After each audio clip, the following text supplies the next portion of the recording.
നമസ്കാരം.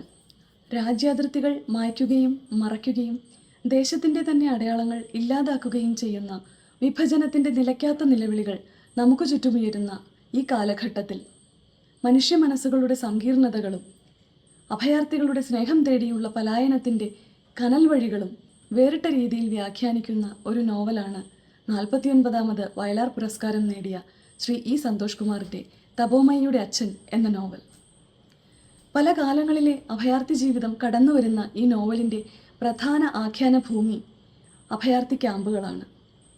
നോവലിലെ പ്രധാന കഥാപാത്രമായ തപോമയി ബറുവ കിഴക്കൻ ബംഗാളിൽ നിന്നുള്ള ഒരു അഭയാർത്ഥിയാണ്.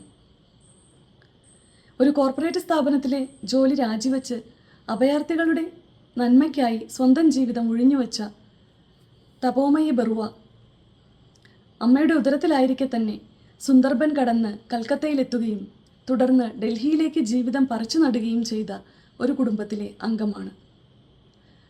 തപോമയി ഈ ജീവിതത്തിൽ ഏറ്റവും കൂടുതൽ ബഹുമാനിക്കുന്നതും സ്നേഹിക്കുന്നതും തൻ്റെ അച്ഛനായ ഗോപാൽ ബറുവയെയാണ്.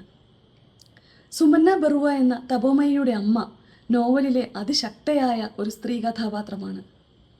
മൗനത്തിൻ്റെ കോട്ടകെട്ടി അതിനുള്ളിൽ തടവുകാരിയായിരിക്കുമ്പോഴും തൻ്റെ ഉള്ളിലെ ദുഃഖങ്ങൾ ചിത്രരൂപത്തിൽ പുറത്തേക്ക് ഒഴുക്കിക്കളയാൻ ശ്രമിക്കുന്ന സുമന്നയുടെ ജീവിതം വായിക്കുമ്പോൾ ഈ നോവൽ തപോമയിയുടെ അമ്മയുടേത് കൂടിയാണെന്ന് നമുക്ക് ഉറപ്പിക്കാൻ സാധിക്കും. ശകാരങ്ങളും തമാശകളും കൊണ്ട് ഗോപാൽ ബറുവയുടെ ഉള്ളിലെ ദുഃഖം മായ്ച്ചു കളയാൻ ശ്രമിക്കുന്ന ഡോക്ടർ തപസ് സർക്കാർ, പ്രളയം മുഖ്യ ദ്വീപിലെ കുന്നിൻ മുകളിൽ കുരയ്ക്കുവാനാകാത്ത നായയുമായി നിസ്സംഗനായി നിൽക്കുന്ന മുടന്തനും വിക്കനുമായ ശ്യാമൾദ, മാലിന്യ കൂമ്പാരങ്ങൾക്ക് മുകളിൽ തൻ്റെ നിലനിൽപ്പിന് ആധാരം തിരയുന്ന ജഹാൻ, അഭയാർത്ഥി ജീവിതത്തിൻ്റെ ദുഃഖപരമ്പര നിശബ്ദയാക്കിയ പർവീണ, കൊളോണിയലിസത്തിൻ്റെ ഹാങ് ഓവറിൽ ജീവിക്കുന്ന സായന്തൻ സെൻ ഗുപ്ത, നിഗൂഢ ലിപികൾ നിർമ്മിക്കുകയും നിർദ്ധാരണം ചെയ്യുകയും ചെയ്യുന്ന ഇന്ത്യൻ പട്ടാളത്തിലെ കേണലായ ഷൺമുഖം സന്താനം എന്നിങ്ങനെ നൊമ്പരപ്പെടുത്തിക്കൊണ്ട് മനസ്സിനോടൊട്ടി നിൽക്കുന്ന ഒരുപിടി കഥാപാത്രങ്ങൾ കൂടി ചേർന്നതാണ് തപോമയിയുടെ അച്ഛൻ എന്ന നോവൽ.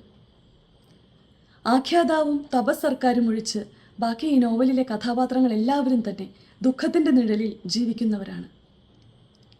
ഗോപാൽദായുടെ ഉള്ളിലെ നിതാന്ത ദുഃഖത്തിൻ്റെ രഹസ്യം മറ്റുള്ളവരോട് പങ്കുവയ്ക്കാൻ സാധിക്കുകയില്ലെങ്കിൽ അവ ഒരു ഡയറി താളുകളിലേക്ക് പകർത്തി എഴുതുവാൻ ഉപദേശിക്കുന്നത് തപസ് സർക്കാരാണ്.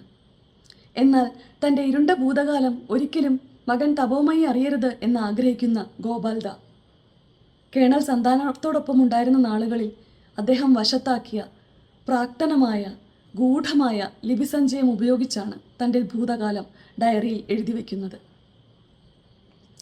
ഷെൽട്ടർ എന്ന സംഘടനയ്ക്ക് വേണ്ടി CSR ഫണ്ട് രൂപീകരിക്കുന്നതിനായി ഒരു ധനകാര്യ സ്ഥാപനത്തിൽ എത്തിച്ചേരുന്ന തപോമയി അവിടെ വച്ച് ആഖ്യാതാവായ കഥാകാരനെ പരിചയപ്പെടുന്നതോടുകൂടിയാണ് നോവൽ ആരംഭിക്കുന്നത്. അവിചാരിതമായി ഗോപാൽ ബറുവ എഴുതിയ ഗൂഢലിപിയിലുള്ള ഒരു കുറിപ്പ് കഥാകാരൻ്റെ കൈകളിൽ എത്തിപ്പെടുന്നതോടെ ഗോപാൽ ബറുവയുടെ ജീവിതത്തിൻ്റെ രഹസ്യം കൂടിയാണ് വായനക്കാർക്ക് മുന്നിൽ നിർദ്ധാരണം ചെയ്യപ്പെടുന്നത്.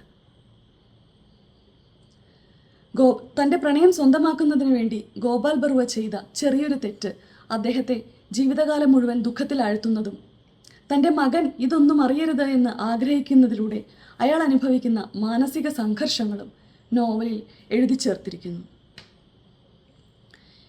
നോവലിൻ്റെ അവസാനത്തിൽ തൻ്റെ അച്ഛനെപ്പറ്റി അഭിമാനത്തോടെ സംസാരിക്കുന്ന തപോമയെയാണ് നമുക്ക് കാണുവാൻ സാധിക്കുക.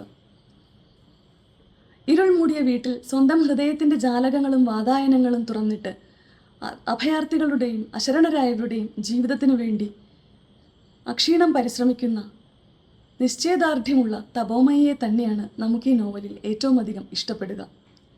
നിഷ്കാസിതരായ ഒരു കൂട്ടം ജനതയുടെ ഇടം തേടിയുള്ള യാത്രയെന്നോ, നീതികേടിനെ നിശബ്ദത കൊണ്ട് പൊരുതി തോൽപ്പിക്കുന്ന സ്ത്രീത്വത്തിൻ്റെ കഥയെന്നോ രണ്ട് വീക്ഷണകോണുകളിൽ നിന്ന് നമുക്ക് ഈ നോവലിനെ വായിക്കുവാൻ സാധിക്കും.